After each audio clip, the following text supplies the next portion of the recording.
Good Labor Day Monday morning as we take a gorgeous live look outside at the sun coming up. If you are, up, if you're not still sleeping, I would still be sleeping if I was off today. But if you are up with us, take a look at your screen. That's gorgeous.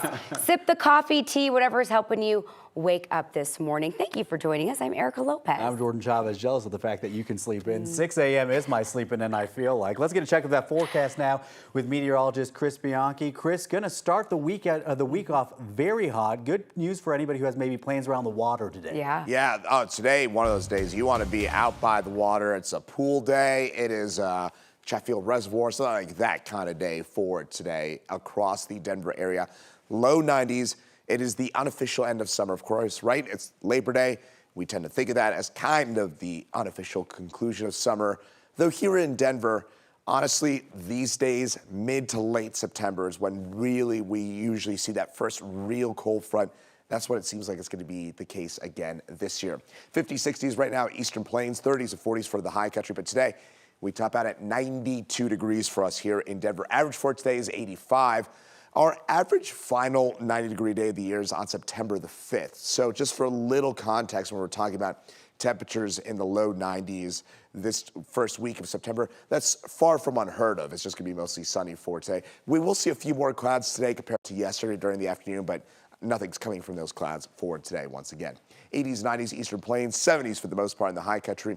Futurecast mentioned how we see a few clouds. We do get a little bit of monsoonal mid to high level monsoonal moisture, mid to high level monsoonal moisture. Again, isolated gusty storm for us here in the high country. In the Denver area, we're talking about maybe a brief little burst of gusty wind, but for the most part, just a few clouds for us for this afternoon after about 3, 4 o'clock or so. Then, as we turn our attention to tomorrow, it stays hot, but some big changes ahead for us for Wednesday, Thursday, and perhaps Friday as well. Details on that coming up in my full forecast. Chris, thank you.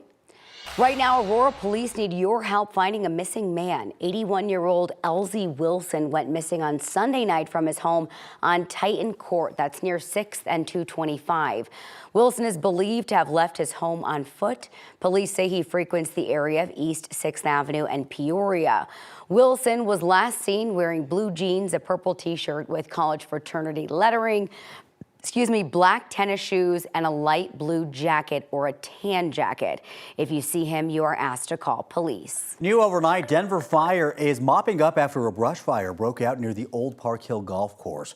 They first tweeted about the fire around 11:30 last night. 20 minutes later, they say they had the fire under control. Right now, we don't know what caused the fire or how much burned, but fire crews say that no one was hurt. They will be sticking around the area for a while to put out any hot spots. We've reached out for more information. We'll bring that to you once we get it. A security guard shot and killed a man outside of a gas station in Aurora on Saturday night. Investigators say this actually looks like a case of self-defense. It happened just outside the entrance of the 7-Eleven at the corner of East Colfax and Peoria. Aurora police said the security guard walked outside of the store when a man came up behind him and held a gun to his head. After a struggle, the guard took out his own gun and shot the man. We spoke with a woman whose roommate witnessed the shooting. The security guard had no other choice to fire back because the guy in the parking lot was waving a gun and threatening to shoot in the parking lot. Did not enter inside the building. The security guard did his job. The man died at the hospital. The security guards at the 7-Eleven are employed by a private company, Iron Spear Protection Group. In a statement, the company says they're backing the guard involved with, quote, absolute certainty. Colorado's largest school district is once again weighing whether to close some schools, even after thousands of new-to-country students were welcomed in the district last school year.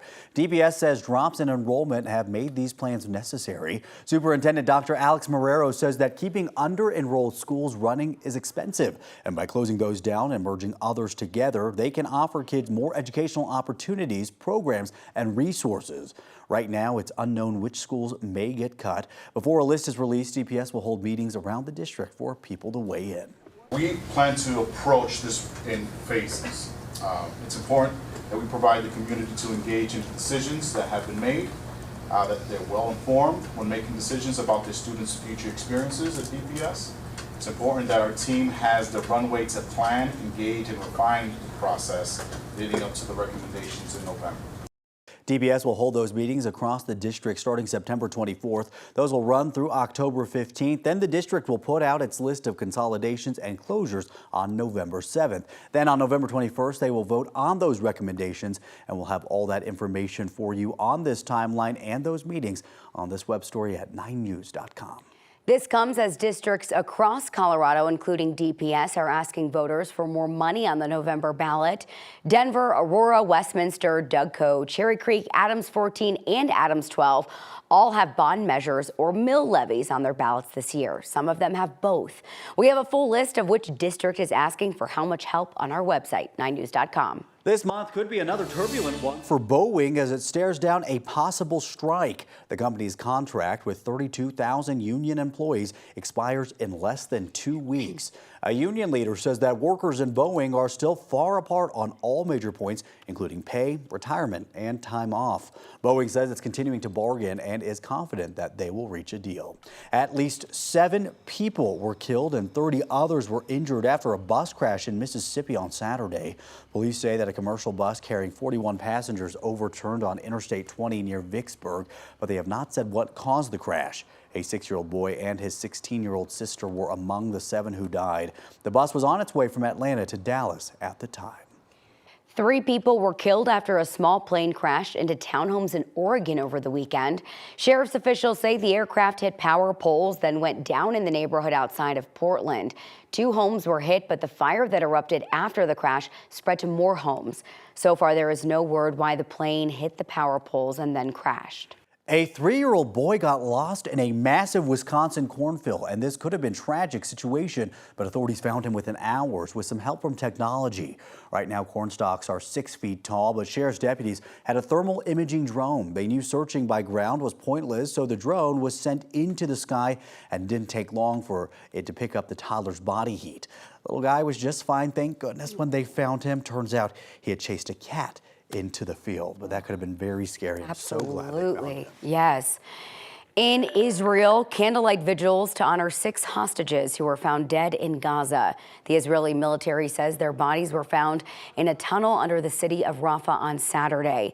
Israel's prime minister slammed Hamas as he says Israel has been working hard to get a deal to free hostages. Hamas is continuing to steadfastly refuse all proposals. Even worse, at the exact same time, it murdered 6 of our hostages. Whoever murders... Meanwhile, tens of thousands of protesters filled the streets of Tel Aviv, calling on the prime minister to do more to bring home the remaining hostages. It's one of the largest protests there since the start of the war. Protesters blocked roads and marched with signs, as now Israel's trade union also called for a general work stoppage on Monday to put more pressure on the government. And weather-wise for today, the one main impact, the one really main thing to watch for, it's those temperatures. Low 90s for today for us here in Denver. Our average is 85. We'll be certainly a few degrees above that. Our record, though, 100 degrees. We will not be close to that daily record, but today, a good day to be by some body of water somewhere here. Maybe a pool, maybe a reservoir, something like that. Should be a nice end to our summer for us here across the Front Range. Although, of course, summer doesn't officially end until September the 22nd. Today, the unofficial end to summer, and it'll certainly feel that way.